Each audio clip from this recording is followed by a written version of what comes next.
Okay, so last time we did Newton's second law, right? The second law, that was just stating this expression here, force is going to be mass times acceleration, right? So we talked about that last time. This time, we're basically going to talk about the action-reaction principle.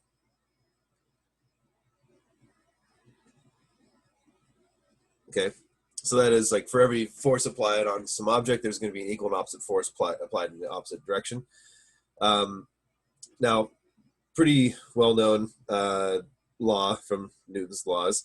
The most common example that we actually all seen before is an object sitting on the ground. So you have some surface and you have the box sitting there with some mass, and you know that it's going to be experiencing this mass times gravity equal to the force of gravity right there. So that's going to be the weight that it experiences straight down onto the ground. Now, if we just looked at this, if some physics person looked at this, they would expect this object to move down, right? If I just gave you this diagram, you'd expect this object to be like moving downward, accelerating down towards the center of the earth. But the thing is, if it's sitting on the ground like this, it's not actually doing that, right? So we have a problem with our notation here. We can't just write this and expect somebody to understand this thing's not moving. So what we have to do is we have to go ahead and just, so I guess I could say like, this is wrong or something. And what's actually happening is this object sitting on the table, force of gravity straight down, and the table then pushes back up on this object, or the ground, or whatever this thing is sitting on, pushes back up on it with this equal and opposite force. We call it the normal force, and that would be equal magnitude to the force that's pushing into the ground with, so that'd be equal to mg. Okay, now this is correct. Now we know this object here, if we look at the net force acting on this object, it's going to be, let's say, if we call downward positive and we call upward negative for whatever reason, it'd be Fg minus n, essentially. Would be, if we wanted to add these vectors together, they're really just subtracting, and we get a net force of 0. So that means my acceleration of the system is going to be 0 as well. Right, now this is just a simple concept here, but this is where that normal force comes from. It's partially just a way for us to better define these things. We can't just say that this object is getting pushed down towards the ground, and the ground's not pushing back up on it.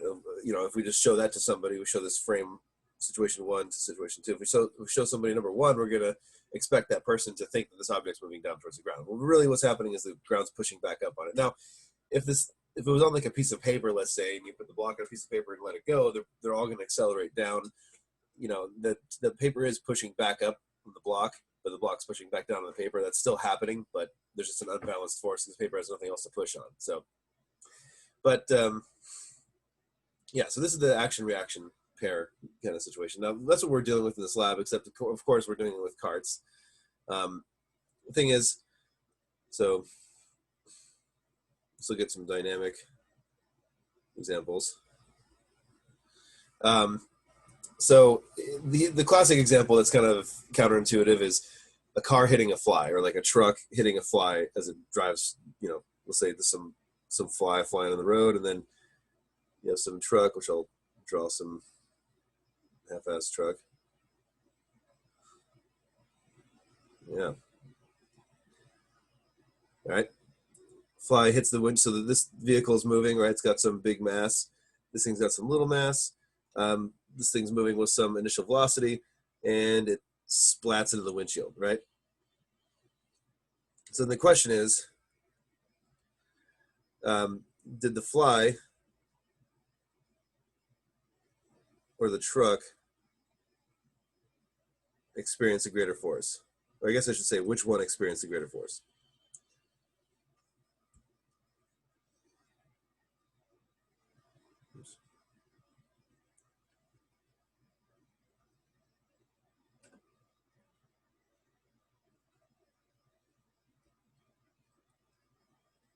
And the deal is, the counterintuitive thing here, the thing that you wouldn't really expect, is that they actually both experience the same amount of force. Now, they don't experience the same amount of acceleration, right? But the thing is, the force on the fly equals the force on the truck. Whatever that force is, it's pretty small, but whatever that force is, they feel it. They both feel it. Now, the fly reacts to that force much more heavily because the fly weighs almost nothing compared to the truck. So the thing is, if we kind of look at Newton's second law, we apply second law to this, kind of explain what the difference is. We know for sure because of the third law that they experience the same force. Now let's kind of look at it in terms of the second law. Well, the force on the fly, we'll call it force on, yeah, I'll just call it force on the fly again. All right, I should reduce this so it's not so ridiculous to draw every time, but on fly. No, that doesn't make any sense either. We'll just go ahead and just write it all out, whatever. So the force on the fly is going to be the mass of the fly, little m, let's call it mass fly, times the acceleration of the fly, right? The mass on the truck, or the fly, sorry, the force on the truck will be equal to the mass of the truck times the acceleration of the truck. Now the thing is, we know that these two values are equal to each other, so we know that mass of the fly times acceleration of the fly has got to be equal to mass of the truck times acceleration of the truck. Those things have to be equal to each other, but see, the thing is, the masses are much different, right? So the accelerations have to be much different for these two products to equal each other.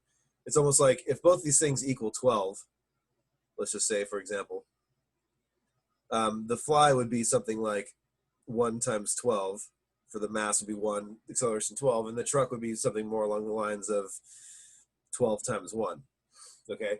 Just as a weird example here, but you can see that both those products equal 12, except here we have the mass is 1 on that side, and here over here we have the acceleration is 1 on that side, right? And this is like a simple example, but it's really just saying if something weighs a lot less, it's going to experience much more acceleration for the same amount of force as something that's heavier would feel. It would have a lot less acceleration. So the little fly experiences the same amount of force, but accelerates an insane amount, right? Because it was just sitting there, and all of a sudden now it's going 60 miles an hour in like a split second because it got hit by the truck, and you know that the fly doesn't stop the truck. So its acceleration is, some large value, and then the truck doesn't experience like any acceleration at all. That's because their mass is so much different. But all it really needs to happen is that these products need to equal each other, okay, when a collision happens. Now, if I looked at like a force over time for like the fly in the truck,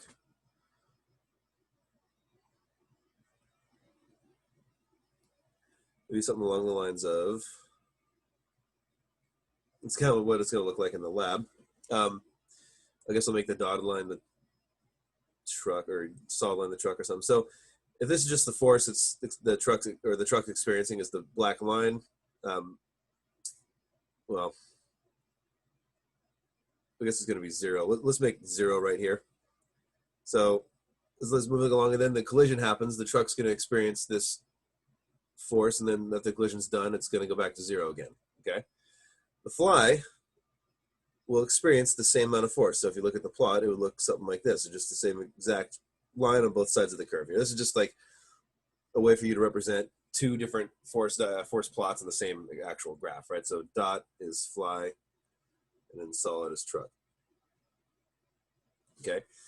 Now that we kind of expect that because the forces have to be the same for each of these. But if I look at the acceleration over time, and we just say that this is 0, and before the collisions nothing's happening, so they're flying at each other, whatever the truck's driving at the fly. Well, if I do solid line for the truck, it's going to experience like no acceleration at all. Okay, so just a little bit acceleration, then it comes back down to 0, and it continues on with its life. But the fly will experience an insane amount of acceleration over that time. And that's really where the difference lies. So it can be counterintuitive that the forces are the same, but you'll see that really just translates to one of those things experiencing a way higher acceleration than the other, or deceleration in this case, but a deceleration is just acceleration in opposite direction, so acceleration. Now that's just kind of the idea. So we're going to be doing this with carts. Essentially, you're going to be looking at these kind of plots. You're always going to expect the forces to be the same no matter what. The force is going to be the same. One cart's heavier, or they're the same weight, or whatever. Force is always going to be the same. The acceleration, however, will be different. So, the acceleration of the fly is much greater than the acceleration of the truck, because the mass of the fly is much less than the mass of the truck, right? That's really what it is. If, however, your mass of object one, let's say in this case, because I don't want to use the fly and truck example anymore. I don't want, what flies weigh the exact amount as the truck does. That'd be kind of insane. But so go ahead and say if mass one equals mass two, then acceleration one will equal acceleration two, right? So if they're the same amount of mass and they come flying at each other, the thing is, well, if they're going at the same velocity, they'll actually come to they'll bounce off each other. They'll trade velocities and fly back, but they'll fly back with the same amount of deceleration or acceleration, right? They'll be exactly the same, since force one equals force two, and mass times acceleration, or I guess mass one times acceleration one equals mass two times acceleration two, just because those forces are equal and each of those forces equal another equation, F equals ma. If we know that these things are the same, these masses, then we know that A1 must be equal to A2, right? And that's just me dividing out that mass. But okay, so I'm not trying to beat this concept to death. That's essentially what we're doing for the lab. Now, as far as these plots go, there's something you should know. So whenever you're given a plot of anything, you always want to check the units of the area under some curve on that plot. You always want to check the slope, right? So in this case, if we have some experiences some force over some time and then it comes to a stop. So this could be anything like I'm pushing on some box and, well, I don't know, I'm pushing on a box or something like that, and the time starts and I'm pushing on, and then, like, I don't know, 7 seconds in, I just let go. So I'm experiencing amount of force and then it just drops to zero. Would be an example of how you get a plot like this. But the thing is, you're given some plot, you always want to do two things. You always want to check two things. You want to check the area. We'll do one here. Area of, well, I guess, sorry, a little tired today. The units of the area under the curve. Okay, in this case, this area in here is what I'm talking about. What would be the units of that area? Well, if I look at this thing, it's like a box where this length here and this width here are different units, right? This length of the vertical height of this box is in newtons, right? Those are force units. And the width of the box is in time. So the area is going to be newtons times seconds. And if I break that down a little bit, that's Newton is a kilogram times a meter per second squared, and then times seconds. Now, the reason I know that it's a kilogram times a meter per second squared is because F is equal to mass times acceleration, right? I can see one of my S's would cancel there, and I get it's kilograms times meters per second. So that's like mass times velocity. And one of the things that we're working with in this lab is momentum. And momentum, which is usually represented by like a capital P. And that's equal to, guess what? Mass times velocity. So, I should have mentioned that earlier, but, a little out of order here. But the thing we're actually going to be messing with in this lab is momentum, and I'll get to that in a second, kind of like how just to look at that. But momentum itself is just mass times velocity. And you look at the area under this curve here, and you find, oh, it's newtons times seconds, and then you break newtons down, and you cancel out one of the S's there, and you get mass times velocity. It's actually, so the area here is momentum, right? An area is actually, in these force over time graphs, is equal to your change in momentum. Okay, that's what that little delta means. I'm sure all you've seen that mostly. So that's something to look at there. Now, the slope of this graph actually doesn't really mean anything, but I'll write that down as the other thing you want to do is check units of slope. Now, this is just like, I'm mentioning this because it's probably more useful for you to hear this than anything else, as just speaking as someone who like tutors physics a lot. You definitely want to always, like, whenever you're given a plot on a test or for homework or anything like that, the first thing you want to do, the very first thing, is you want to figure out what the units of the area under that curve is and what the units of the slope is. Now, it might be the case that one of those things means nothing, and that's fine, but the other thing might actually be the answer to your question. Like you start a problem, and it's like, what's the change in energy here? And you have a force over distance plot with some shape that you can find the area of, and you're like, well, what's the area in here? I need to find the energy change. Well, let's see, the area of this thing would be height times width, basically, but of course it's 1/2, or actually in this case it'd be just base times height if you cut this triangle in half, but that's neither here nor there. The area would have units of force times distance, which that is work, if you remember from other stuff that you're probably doing in your class, or maybe another class you've taken in the past, but that's, that's a Newton times a meter, which is a joule, and that's a unit of energy. So right away, that's a very common type of problem to come up on these exams. So that's something to look out for. This lab, we're kind of dealing with momentum a little bit, but not really. So, I mean, I kind of wanted to mention it, but the thing is, if you look at the actual lab itself, there is no question about momentum at all. In the beginning, it derives momentum for you, and that's like cute and all, but turns out I can, just a little bit of math here. If I have F equals MA, well, see how I want to write this. No, I don't know if that's actually useful for you, but that plot that I was talking about where you have the area under the curve is actually your change of momentum, which you don't even use in this lab, really. If you start with the equation for momentum, which is P equals mass times velocity, and you find the time derivative of the whole thing, we'll see what we get, right? We get dP dt equals ddt of mv. Now, mass is a constant, hopefully. So you have mass out in front, and then you have dv dt, because that velocity is going to change with time, usually. So we have that dp dt will be equal to, basically that's dv dt is actually ma, right? And m times a, mass of acceleration, that's force. And so this is like, we can do like a separation of variables kind of thing here. We can put the dt on the other side and basically integrate both sides, right? dp equals f dt. Integrate. We'll basically show through kind of ignoring some initial conditions and saying that our constant is 0 there, that basically our momentum is going to be the integral of force dt, which that integral again is area under the curve, right? Think back to calculus stuff. So basically what I've shown here is just kind of like a quick little dirty way to show that the area under the sum plot of force over time is your momentum, or a change of momentum is really how they want to write it. But that's really just this right here. And it's kind of easier to think about if you just think about the units of finding an area there. Okay. Now, that is actually, there's really not much else to mention about this lab. It really just wants you to look at 3 different plots. You're going to look at these plots I showed you earlier, these force over time, acceleration over time plots, and then you're going to basically, they're going to tell you like what the point is right here. Like this is the point, I don't know, it doesn't really matter.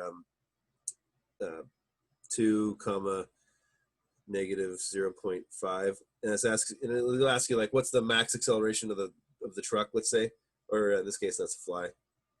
What's max, or sorry, this is the force graph. What's max force on fly? Well, this is a plot, right? And you have a point right there. This is my time, and that right there is my force. And they put the little point right there at the very tip because you don't actually have the access. You don't have access to the actual program, so you can't find it yourself. So this is what they're giving these points. The y value, right, is actually my force value. So I just read it right off the graph. That's max force on the fly is 0.5 newtons. I can leave out the negative. I don't actually think the negative matters. They're just asking for the magnitude of the force. Same kind of deal here. You'll have points on this graph, and you can figure out what these max accelerations are. And then they're just going to ask you what those accelerations were, the forces equal to each other or not. That's basically the gist of the lab. You're going to read this information off of that, put it onto a regular plot, then you ask you some questions about that plot. And then go ahead and maybe I'll just pull up this lab really quick.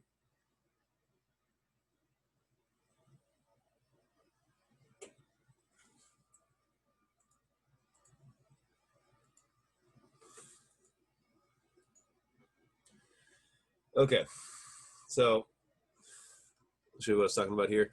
These are the plots. These are the graphs I was talking about. You have your acceleration over time. These you can see here the accelerations are basically the same, the max accelerations, and that's part A. And then part A actually has two carts at the same mass. So that's the deal. Their masses are the same, their accelerations are the same, their forces will always be the same. Here you can see accelerations are basically the same again, forces are the same. Here you can see your accelerations are different, and that's because the masses are different. Okay, so you're just going to read the data off of these plots and put them into this chart up here. Yeah, part A, B, and C. Yeah, so these are just the accelerations for max for the blue and the red cart, and the forces max for the red and blue cart. So that's just taking data straight off of those plots right there. So just go ahead and put that information there. And so the next part here just kind of asks you questions, basic questions. Do the carts experience the equal and opposite forces? What about their accelerations? For part A, you just kind of take a look at your max accelerations and forces and answer that question. And the thing is, you're always going to have this be true. They're always going to experience equal and opposite forces. That's for sure. It's not the case that they're always going to be equal and opposite accelerations. So, this case here, it talks about a cart that's stationary and another cart hits that cart. Maybe I should tell you more about the lab section, but it's kind of, well, so the way it's written, it's not really that important. But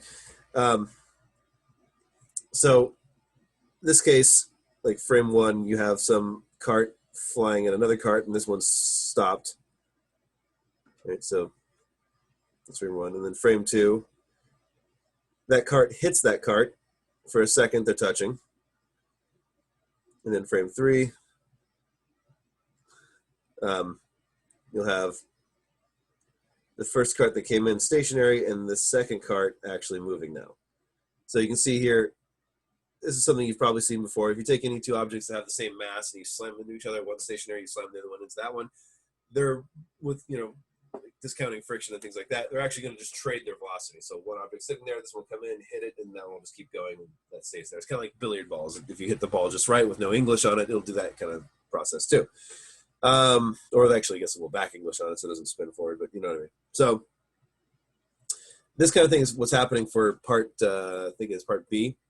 So what they're saying in number two right there for part B is just one was at rest, one was moving, they hit, and then the one that was moving is now at rest, the one that was at rest is now moving. What happened to the momentum of the blue cart? And again, this is like the only question they even have about momentum here. But what happened to the momentum of the blue cart is that it transferred into the other cart and transferred into the red one. That's basically all they're asking there. You can see some of these questions are pretty straightforward. Yes, equal opposite forces. Ratio of the maximum accelerations. So that's just take the two values of accelerations and divide them and see what the ratio is. How does the ratio compare to the ratio of the masses? I guess I could write that out for you really quick. Okay. So compare the maximum accelerations recorded in each part of the experiment. Do the masses always experience equal and opposite accelerations? And the answer is no. When are they not equal? And you're going to see that they're not equal when the masses aren't equal, right? And then yes, they always experience the same force. So pretty straightforward stuff there. This here, look, it's talking about the Earth and the Moon. It seems like, oh man, maybe I should know some stuff about the Earth and Moon and gravity and all that. And I have actually in the past, like, given part of my lecture on that, but it's not really important. So I'm not really going to. But if you just look at this question here, okay, the Earth and Moon are held in their orbits by gravitational force. This is a very classic physics question because it has information in there that you do not care about. So let's just okay, here we go. The Earth and Moon are held in their orbits by gravitational force. Thanks. Okay, cool. The Earth has a mass of blah, right? And the Moon has a mass of blah. So I can write those down if I needed to, whatever. Just give me that information. Which object exerts a greater force on the other? Well, it seems counterintuitive, right? We're talking about these big objects and they're kind of big and hard to understand and far away and all that. But I did say that if one object it forces on another object, that object is going to force back on it with the same amount of force, no matter what, right? Works with the box on the table. It works with these two carts. It works with the Earth and the Moon. Okay, so yes, both these objects experience the same force. The Moon is experiencing the same gravitational force down towards the Earth, and the Earth is experiencing that same force up towards the Moon. They're pulling towards each other. It turns out that the Moon, that that same amount of force accelerates the moon more than it accelerates the Earth. But they just kind of the Earth and the moon are in this like constant limbo, they're falling towards each other all the time, right? They rotate around some other common point. So the Earth Moon system is rotating around some point just near the Earth's surface. That's like the center of rotation. It's because they're basically always falling towards each other. The moon falls faster, but so again, classic physics problem where it gives you all this information that is there to intimidate you, but really it's just asking, hey, does Newton's third law apply to the Earth and moon? And yes, it does. It applies to everything. Number 2 here, write the force exerted on cart 1, F1, in terms of the force exerted on cart 2, F2. Well, basically what they're trying to say there is like, write some expression that relates the two. Okay, and the thing is, what do we know about the forces that act on these carts? They're always the same. So if I'm going to write F1 in terms of F2, I would literally just say F1 equals F2. Look out. Okay. You see here the cart 1 has mass 100, cart 2 has mass 500. So it looks like mass 2 is 5 times mass 1, wouldn't you say? And we know that F1 should equal M1A1, and that F2 should equal M2A2, right? That kind of deal. So that this F1 equals F2 is really just this expression equals that expression. So I can go ahead and say M1A1 equals M2A2. And I can go ahead and substitute this into that expression I just made. So I can replace an M2 with 5M1. So I have M1A1 equals 5M1A2. I can cancel out my M1s and divide both sides, and I can get here that A1 is going to equal 5A2. All right, maybe I should have put this on the notes, but I'll put it on here, screenshot it so you can look at this later. Hopefully everybody hears me when I say that. Or you can just ask me, I'll be sitting here. But yeah, so what I just did there is I wrote the acceleration of cart 1s in terms of acceleration for, I wrote acceleration for cart 1 in terms of acceleration of cart 2. So cart 1 accelerates 5 times as much as cart 2, right? Just doing like a nice little substitution thing. We start here by applying the third law, right? This is the third law. We know that the forces are equal. And then this is the second law. We know these forces are equal to the object's mass times its acceleration. Right? And then we applied this here was no law or anything, but that was just information that was given to us. And then we went ahead and solved this out so we can get some relationship between the two accelerations. And you can see again, if the masses were the same, then they would just cancel out and have A1 equals A2. But because one of them is 5 times the other, I get a 5 in there.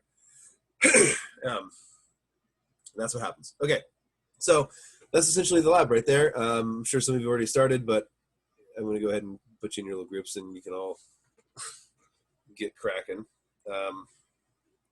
Okay, once again, just screenshot this if you haven't yet or something. I'm going to stop the share. I guess, do I need to? Yeah, I kind of need to. Okay. Well, give me 1 second.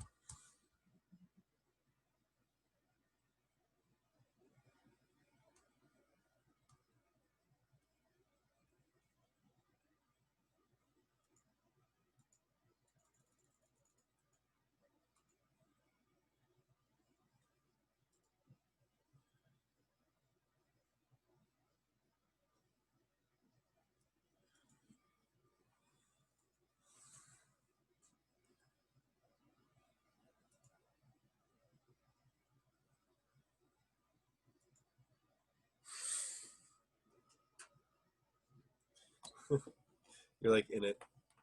Okay, all right.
Okay.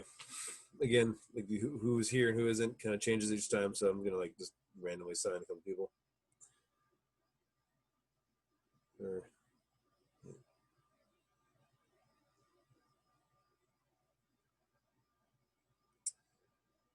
oh, okay, I see. Your original group is here. Who are you originally in?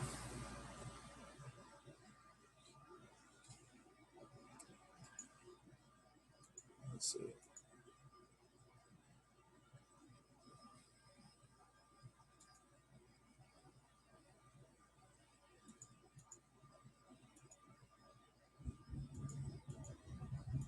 Okay, there we go. Your rooms are now open. Thanks for waiting. I'll go ahead and upload the notes.